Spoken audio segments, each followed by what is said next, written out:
नल पुराण इतिहास के एपिसोड 174 में आप सभी विद्वानों का, श्रोताओं का और भक्तों का हार्दिक स्वागत और अभिनंदन करता हूं। आइए श्रोताओं, मैं आपका ध्यान नल पुराण इतिहास के एपिसोड 173 से जोड़ रहा हूं। एपिसोड 173 में मैंने आपको बताया था कि देवगढ़ का अल्पवयस्क राजकुमार शक्ति 20,000 की फौज लेकर के दुर्जन सिंह, राजगढ़ के नरेश जो कि एक दासी का पुत्र था, उससे युद्ध करने के लिए रणभूमि में चले जा रहे थे। और मार्ग में किशनलाल उन्हें मिल जाता है।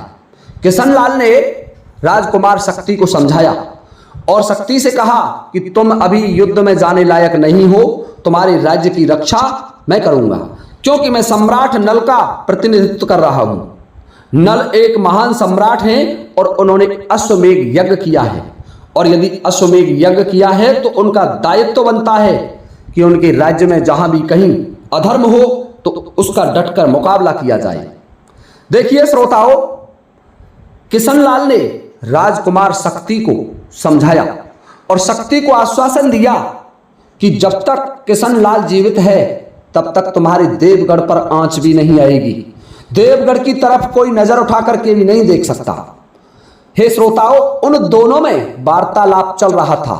तब तक दुर्जन सिंह की सेना 1 लाख की फौज भी युद्ध के मैदान की तरफ आगे बढ़ी और दुर्जन सिंह ने राजकुमार शक्ति को और उसकी सेना को ललकारा। और दुर्जन सिंह कहने लगा कि अब देवगढ़ पर हमारा अधिकार होने में अधिक समय नहीं है, क्योंकि राजकुमार अल्पवयस्क है और इनका मंत्री सूरज भी मारा जा चुका है। तो किशनलाल कहने लगे, अरे कायरो, तुमने राजा नरदेव को मार दिया, कोई बात नहीं। राजा के मंत्री सूरज को मार दिया, कोई बात नहीं, लेकिन तुम इस अल्पवयस्क राजकुमार जिसकी आयु मात्र 7 वर्ष है, इस पर भी आक्रमण करना चाहते हो। आइए, इनकी सुरक्षा करना हमारा दायित्व है। मैं महाराज नल का प्रतिनिधित्व करने के लिए आया हूं, उनके घोड़े की सुरक्षा करने के लिए आया हूं। उन्होंने अश्वमेध यज्ञ किया है। आइए, यदि तुम्हें शक्ति हो तो युद्ध कीजिए। देखिए श्रोताओं, किशनलाल का पहला युद्ध अश्वमेध यज्ञ में घोड़े की सुरक्षा करते हुए वहां हो जाता है। राजा दुर्जन सिंह भारी भरकम सेना के साथ देवगढ़ पर आक्रमण करने आए थे, परंतु मार्ग में किशनलाल को उनसे युद्ध करना पड़ गया।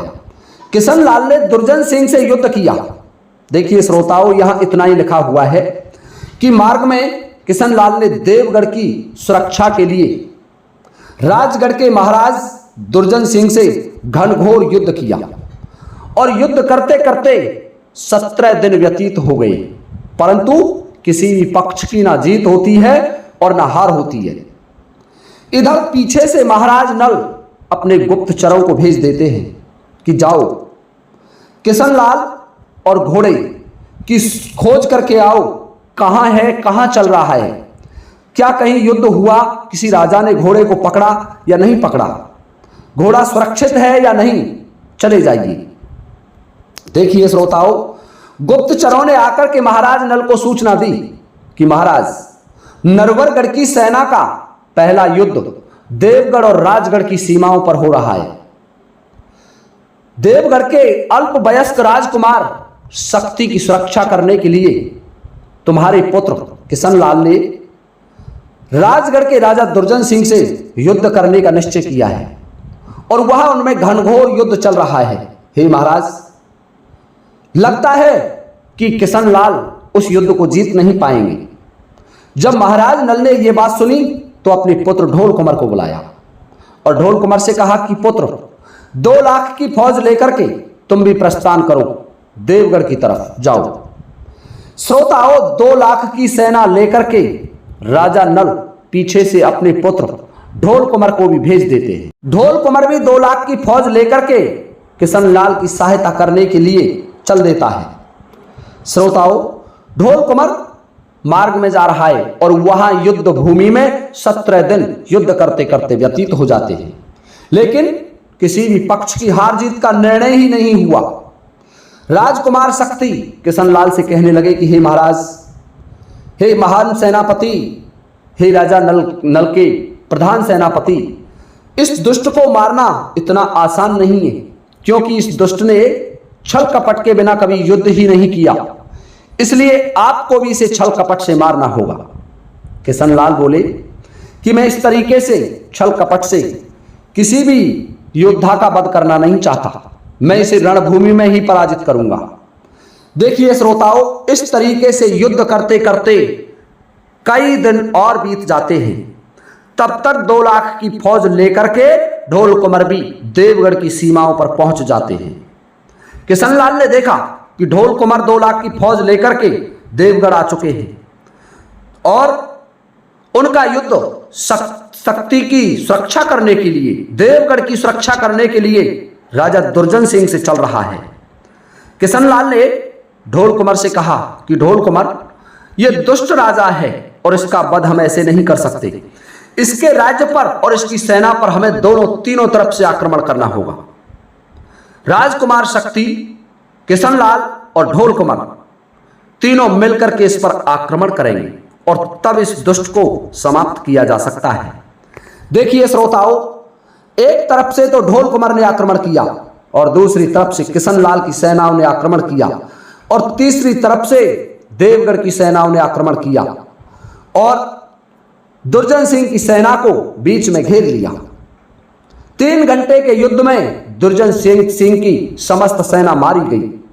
दुर्जन सिंह खड़ा रह गया किशनलाल के सामने। किशनलाल ने दुर्जन सिंह को पृथ्वी पर डाल दिया और तेग के एक ही प्रहार से उसके सर को धड़ से अलग कर दिया। दुर्जन सिंह उस युद्ध में मारा जाता है।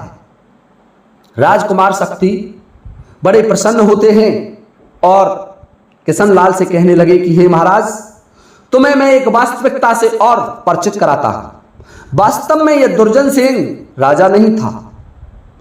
राजा तो यहां के बड़े प्रतापी थे और हमारे पिता महाराज नरदेव की महाराज से अच्छी मित्रता थी, परंतु महाराज की मृत्यु इस दासी पुत्र दुर्जन सिंह ने की है और दुर्जन सिंह राज्य का संचालन कर रहा है।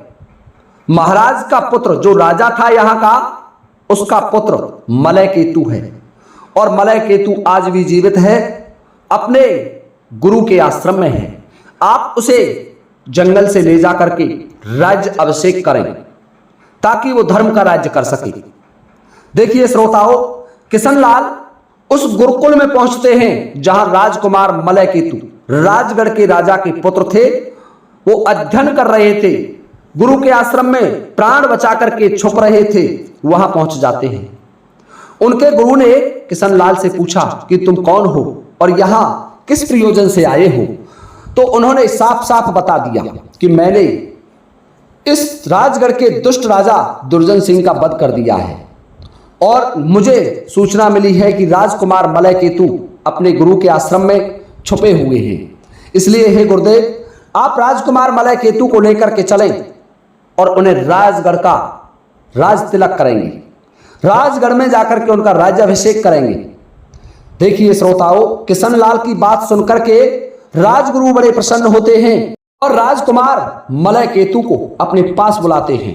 मलय केतु से कहने लगे कि पुत्र, अब तुम्हारे विपत्ति का समय व्यतीत हो चुका है, अब तुम्हारे कष्टों का समय निकल चुका है, अब तुम राजगढ़ के महाराजा बनाए जाओगे, चलिए मेरे साथ। राजकुमार मलय केतु को लेकर के किशनलाल, ढोल कुमार, राजकुमार शक्ति देवगढ़ के महाराज और उनके राजगुरु चल देते हैं राजगढ़ में।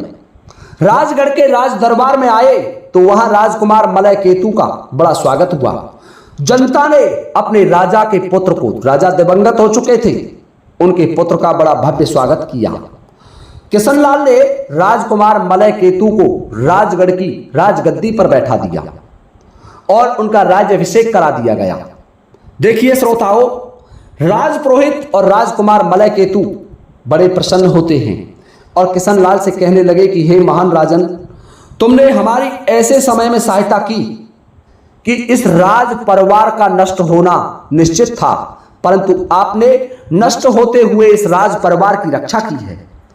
उधर राजकुमार शक्ति भी किशनलाल और ढोल कुमार से हाथ जोड़ने लगे कि हे महान राजाओं, तुमने मेरी भी सुरक्षा की और साथ ही राजगढ़ के महाराज के पुत्र मलय केतु की भी रक्षा की।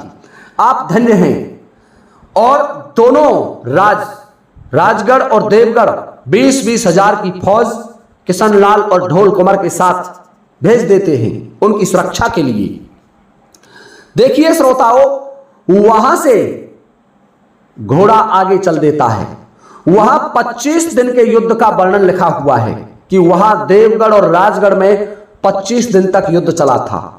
25 दिन के बाद किशनलाल अपने अश्वमेघ यज्ञ के अश्व को आगे चलने की अनुमति प्रदान करते हैं। स्वतंत्र रूप से विचरण करता हुआ यज्ञ का घोड़ा चला जा रहा है और उसके पीछे 1 लाख की फौज लेकर के किशनलाल और 2 लाख की फौज लेकर के ढोल कुमार, दोनों भाई चले जा रहे हैं। और 20-20 हजार की सेना लेकर के देवगढ़ के सेनापति और राजगढ़ के सेनापति भी चले जा रहे हैं।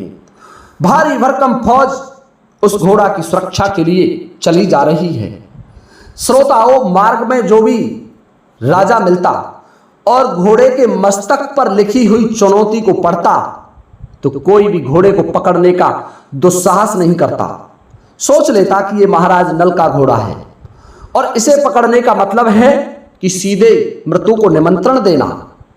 राजा नल के बारे में सभी राजा जानते थे कि राजा नल 4 कला से अवतार हैं और देवराज इंद्र को युद्ध में पराजित कर चुके हैं। ऐसे महान राजा के घोड़े को पकड़ना साक्षात मृत्यु को निमंत्रण देना था।